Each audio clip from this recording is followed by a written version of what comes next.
Hello everybody, it's Gamer Girl next door back with some more Final Fantasy Mystic Quest. Now, here's a huge disclaimer. I've been having some technical difficulties trying to get the audio to work and it's not syncing and all this sorts of excuses and awesomeness. And so basically what I'm trying to say is that this whole time I thought I was recording sound. I haven't been, so the Bone Temple, or Bone Dungeon rather, is done.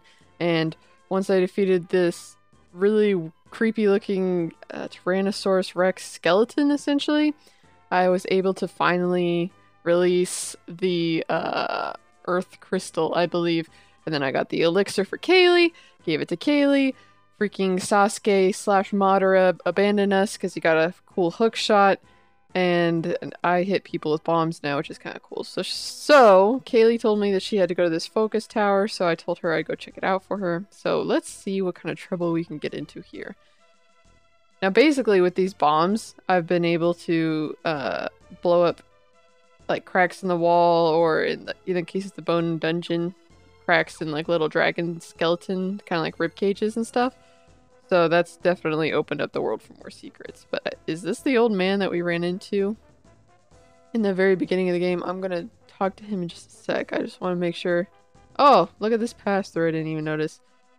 Alright, let's talk to him and see what he has to say.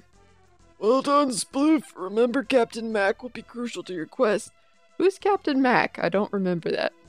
Ah, neither does he. A girl named Phoebe can help you. But I'm going to Aquaria. Maybe you'll find her along the way, youngin'. Alright, and then he just like runs off like Yoda, and of course this little what sprite kills me every time. Alright, so let's go walk up these stairs here and see. Ooh, super dungeon. What are all these panels? I want to get some more explosives. That's good, because when I was doing all this grinding, it opened. Oh, would you look at that? Did they all open? That one didn't. And that one didn't. So did I mess up? I might have messed up. I'll go through there in a second. There's nothing up there. Alright. One of the cool things about all these retro games is that they really beg you to explore, and it's like, man, it's so cool because it's almost like an interactive environment too, whereas now you got mini maps and everything to tell you that there's a hidden treasure chest on, you know, like over here on this island or that sort of thing. These ones, they definitely made you try and figure out how to manipulate your environment. Okay, the bomb does nothing there, but you see that that thing down there, that doorway? I can open that with my bomb. Look at me jump. Ooh, I found fire. I also have discovered spells, which have been pretty freaking sweet. Okay, I can't jump down either. So, guess up here then. That's it? That can't be it. Libra Temple. Well, I'll tell you what. GRINDFEST! Freaking more little gnomes. Mint mint. Dang it, Mint Mint! Instead of Moon Moon. Oh, yes. The memes are real. But yeah, also a cool thing about these bombs. Oh, screw you with your confusion. The cool thing about the bombs is that they hit multiple people. When I'm not confused, that is. Dang it, Mint Mint. Yeah! And I think I do more damage, which is also nice.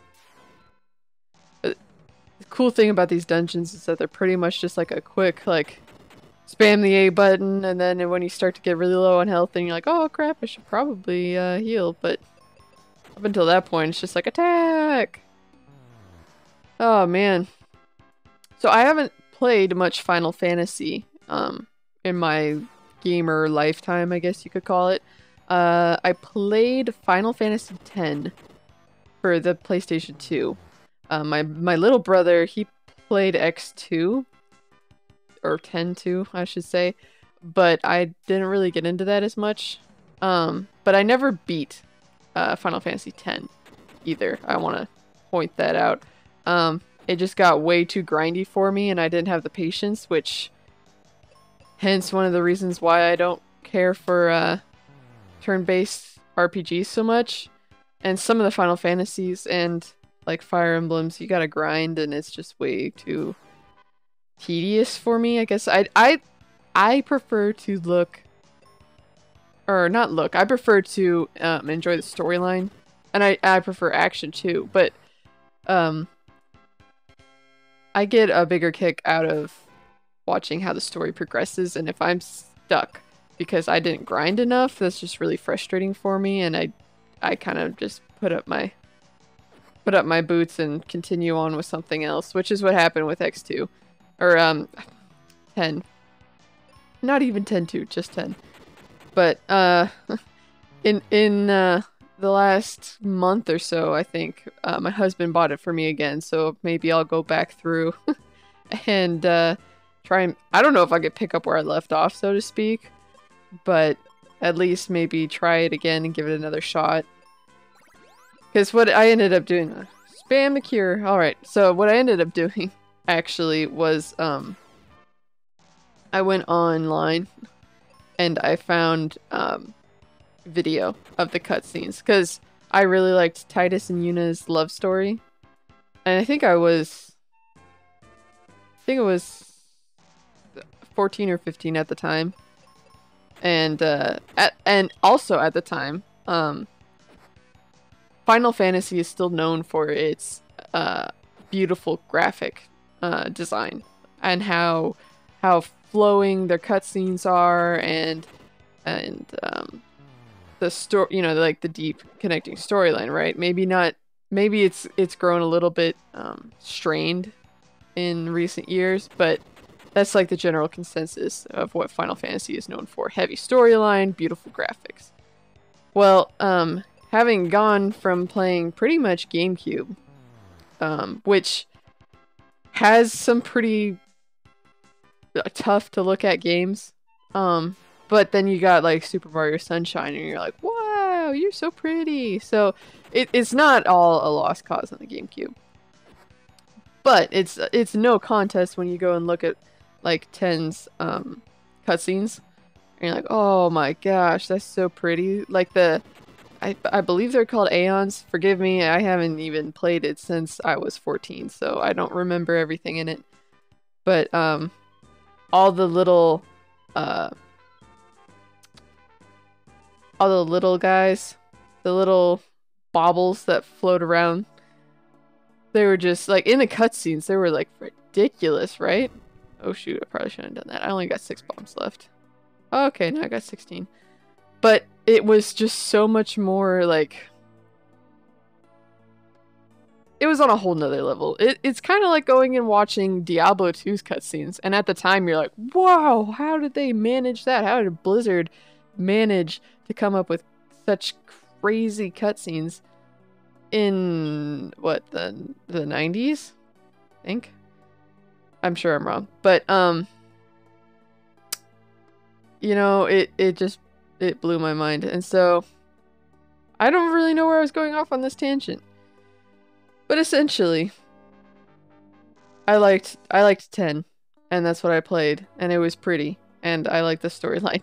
So, after that crazy mess, what is your guys' favorite Final Fantasy? Like, I know one that people like from this era is Final Fantasy 3, aka Final Fantasy 6. And I haven't had the chance to, we don't have that to play. Ooh, Aquaria. We don't have that, which I think would be fun. But then again, the same argument that I've got, where it's like, oh man, I don't like turn-based RPGs. Would it be something where the story would outweigh the turn-basedness? Oh geez, don't blow it up. That's kind of what I'm thinking. It looks awesome, and I hear that the story is amazing. And all sorts of goodies. 95 GP. How much do I have? Well, I don't really... I guess I do have a choice. I could walk all the way back, but I'm too lazy. Do my stretch, and continue on. But yeah, leave a comment down below as what your favorite Final Fantasy game is. And if it's not... If you haven't been really a big Final Fantasy fan, then what would you say is your favorite RPG that you've played? either as a kid or recently or of all time, top 5, whatever you want to call it. Oh, I can't go up there. Okay. But yeah, let me know in the comments below. Another Final Fantasy that I played, which isn't, I guess, quite in the same vein as, I guess you could say, your typical Final Fantasy, and that was Crystal Chronicles for the GameCube. I don't know if we finished it, because my brother and I were playing it together at the time, and I think we got stuck on the final boss. So pretty much, unless it's like Chocobo Tales for the DS, which I have played and finished many times, I don't think I've ever beaten a Final Fantasy game. I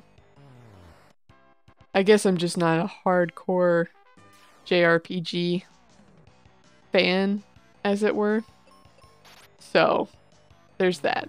But I do enjoy it, and gosh dang it, Japan comes up with the best and most like heart-wrenching storylines where 1 minute, you know, your heart's in your you know, coming out your mouth, and where you're like, oh wow, you know, this love story is so sweet, and you know, your companions are just so personable and relatable, and then they go and, you know, somebody dies or somebody gets sick or somebody betrays you, and it just like freaking hits you to the core.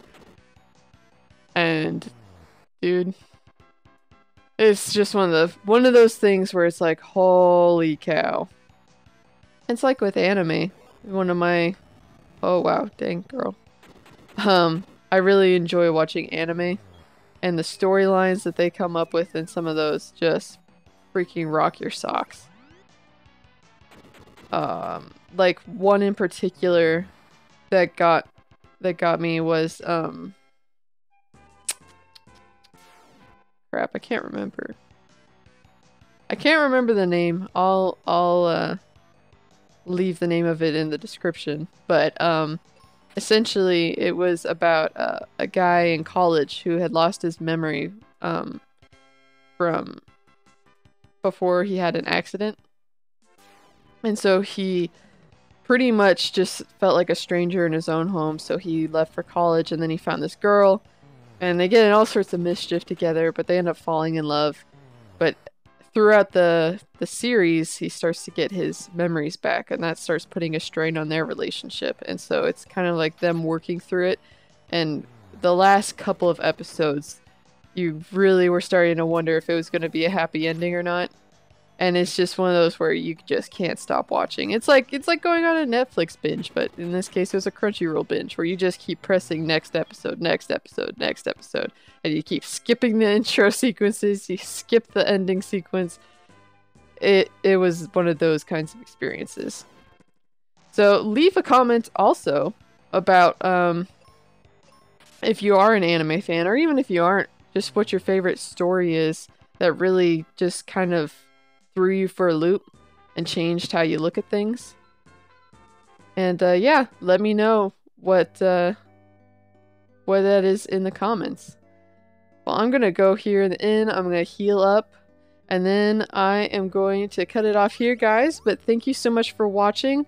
Sorry again for all these technical difficulties that I've been having, but I'm trying to do my best to bring you guys content. But if you wouldn't mind leaving a like, a comment, and please subscribe, I really appreciate it. I'm going to leave y'all here, and I will see you next time.